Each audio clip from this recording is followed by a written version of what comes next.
Democracy का असली test तब होता है जब एक आम वोटर को अपने ही देश की नागरिकता प्रूव करनी पड़ जाए। बिहार में जो स्पेशल इंटेंसिव रिवीजन चल रहा है उसने एक बहुत ही हीटेड डिबेट को जन्म दे दिया है। क्या इलेक्शन कमीशन वोटर पर ये बर्डन डाल सकता है कि वो खुद अपनी सिटीजनशिप को प्रूव करे? अगर हाँ, तो इसका मतलब सिर्फ एक लीगल एक्सरसाइज नहीं बल्कि एक पूरा पॉलिटिकल अर्थक्वेक हो सकता है। The issue is not just administrative, it is about who gets to call themselves a citizen and who gets silently erased from democracy। एक सीनियर एडवोकेट ने सुप्रीम कोर्ट में कहा जब बिहार के SIR प्रोसेस को चैलेंज किया गया। बिहार में इस बार का voter list revision normal process से काफी डिफरेंट है। इलेक्शन कमीशन ने कहा है कि वो एक टारगेटेड वेरिफिकेशन कर रहा है जिसमें सस्पेक्टेड इलीगल वोटर्स को आइडेंटिफाई करके उनसे प्रूफ ऑफ सिटीजनशिप मांगा जाएगा। यहाँ सवाल उठता है कि क्या वोटर को गिल्टी मानकर पहले उनसे प्रूफ मांगना फेयर है या पहले इलेक्शन कमीशन को अपनी सस्पिशन का सॉलिड ग्राउंड एस्टैब्लिश करना होगा। ओपोनेंट्स का कहना है कि ये पूरे आर्टिकल 326 के स्पिरिट के अगेंस्ट है जो हर एडल्ट सिटीजन को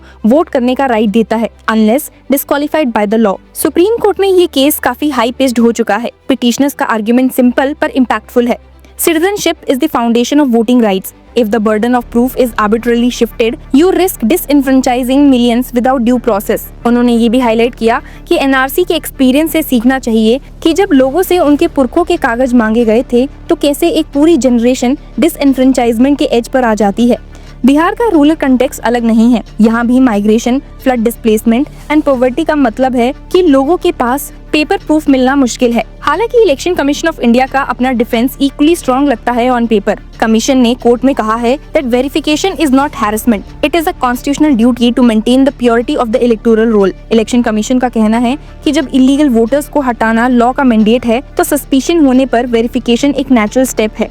कमीशन के काउंसिल ने इवन ये भी पॉइंट आउट किया कि representation of the people act के सेक्शन 22 एंड 23 में EROs को वाइड पावर्स दिए गए हैं to ensure rolls are accurate, और ये पावर सिर्फ पेपर करेक्शन तक लिमिटेड नहीं होते। लेकिन यहाँ एक प्रेसिडेंट काफी रेलेवेंट हो जाता है। Lal Hussain versus union of India का सुप्रीम कोर्ट का जजमेंट। असम के कंटेक्स्ट में ये केस तब आया जब NRC अपडेट के पैरेलल कुछ लोगों के नाम वोटर लिस्ट से डिलीट कर दिए गए बिना उन्हें एडिक्वेट अपॉर्चुनिटी दिए अपना केस रखने के लिए। लाल हुसैन जो कि एक वोटर थे जिनका नाम डी वोटर यानी कि डाउटफुल वोटर मार्क करके डिसएनफ्रेंचाइज कर दिया गया था।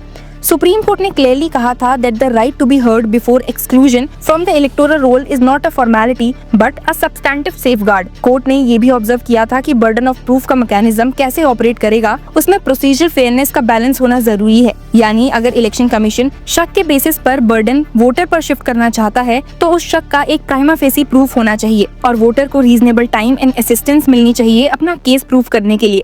लाल हुसैन केस में कोर्ट ने एक और क्रिटिकल ऑब्जर्वेशन दी थी कि असम के NRC में जो लार्ज स्केल वेरिफिकेशन हुआ था उसने प्रूफ का स्टैंडर्ड इतना हाई कर दिया कि जेन्युइन सिटीजंस भी फेल हो गए। A democratic process can not be reduced to a bureaucratic inclusion, bench ने कमेंट किया था। पिटिशनर्स इन बिहार केस इसी रीजनिंग को रिपीट कर रहे हैं, ये कहकर कि SIR एक NRC स्टाइल बर्डन शिफ्ट का रिस्क ला रहा है जो लोगों को पेपर के जंगल में घुमा देगा। बिहार का पॉलिटिकल बैकड्रॉप इस लीगल फाइट को और भी चार्ज बना रहा है। ऑपोजिशन का कहना है कि SIR का असली मकसद टारगेटेड डिसएनफ्रेंचाइजमेंट है, स्पेशली माइनॉरिटी कम्युनिटीज, दलित और माइग्रेंट पुअर्स को वोटर लिस्ट से हटाने के लिए। एक ऑपोजिशन लीडर ने तो ओपनली कहा this is not about cleaning the rolls, it is about cleaning out inconvenient voters. हालांकि रूलिंग पार्टी के लीडर्स ने इसे पूरी तरह से डिनाई किया, ये बोलते हुए कि ये सिर्फ ऑपोजिशन फेयर मॉन्जरिंग है और इलेक्शन कमीशन ऑफ इंडिया एक इंडिपेंडेंट कॉन्स्टिट्यूशनल बॉडी है जो पॉलिटिकल प्रेशर में काम नहीं करती। ग्राउंड लेवल पर सिचुएशन बहुत कॉम्प्लिकेटेड है। रिपोर्ट्स आ रही हैं कि कुछ विलेजेस में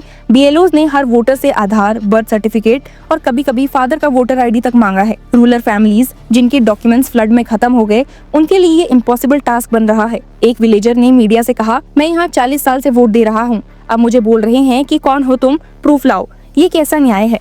लीगल एक्सपर्ट्स का कहना है कि बर्डन ऑफ प्रूफ का बेसिक प्रिंसिपल क्रिमिनल लॉ से बोरो होता है। पहले स्टेट को अपना सस्पिशन एस्टैब्लिश करना होता है, फिर एक्यूज को डिफेंस का चांस मिलता है। अगर इस लॉजिक को इलेक्टोरल कंटेक्स्ट में देखा जाए तो इलेक्शन कमीशन ऑफ इंडिया को पहले कंक्रीट ग्राउंड्स देने होंगे कि वोटर इलीगल है, तभी बर्डन वोटर पर शिफ्ट हो सकता है। लाल हुसैन प्रेसिडेंट में भी यही इन्फोर्स किया गया था। सुप्रीम कोर्ट के करंट बेंच का टोन भी इंटरेस्टिंग है। एक जज ने हियरिंग में रिमार्क किया purity of electoral rolls is essential but so is the inclusivity of the democratic process. दूसरे जज ने पॉइंटेडली पूछा If someone has been voting for decades, on what basis do you suddenly ask them to prove citizenship? ये remarks बता रहे हैं कि bench balance ढूंढने की कोशिश कर रहा है between election commission of India का कॉन्स्टिट्यूशनल ड्यूटी और वोटर का कॉन्स्टिट्यूशनल राइट। अगर कोर्ट इलेक्शन कमीशन के फेवर में जजमेंट देता है तो इसका मतलब होगा कि फ्यूचर में कोई भी SIR या टारगेटेड वेरिफिकेशन में बर्डन शिफ्ट करना लीगल माना जाएगा। इसका एक रिपल इफेक्ट होगा कि दूसरे स्टेट्स में भी पॉलिटिकली सेंसिटिव एरियाज में टारगेटेड वेरिफिकेशन शुरू हो सकती हैं।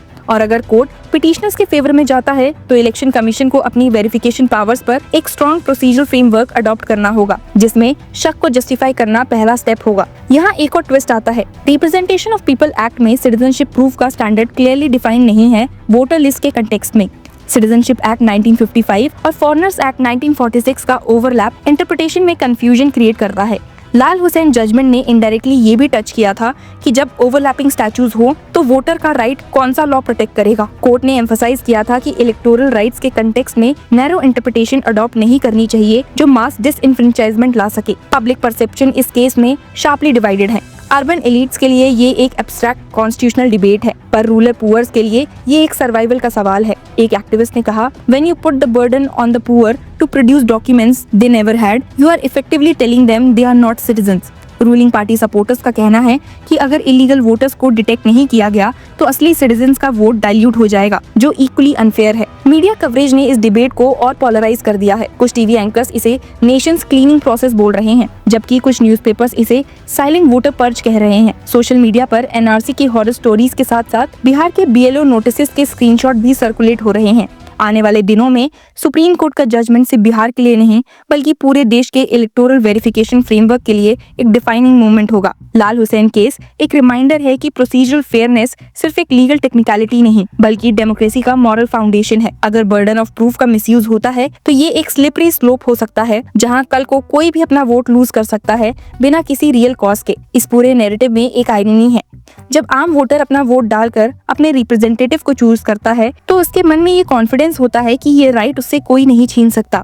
लेकिन जब स्टेट खुद शक के बेसिस पर उस राइट को क्वेश्चन करे तो डेमोक्रेसी अपने ही फाउंडेशन को चैलेंज करती है। कोर्ट का फाइनल वर्डिक्ट डिसाइड करेगा कि इस मुल्क में वोट देना एक अनकंडीशनल डेमोक्रेटिक राइट है या एक कंडीशनल प्रिविलेज जो हर रिवीजन में दोबारा प्रूव करना पड़ेगा। आपका इस पूरे केस पर क्या विचार है, हमें कमेंट्स में जरूर बताइए। And keep following us for more legal updates and news.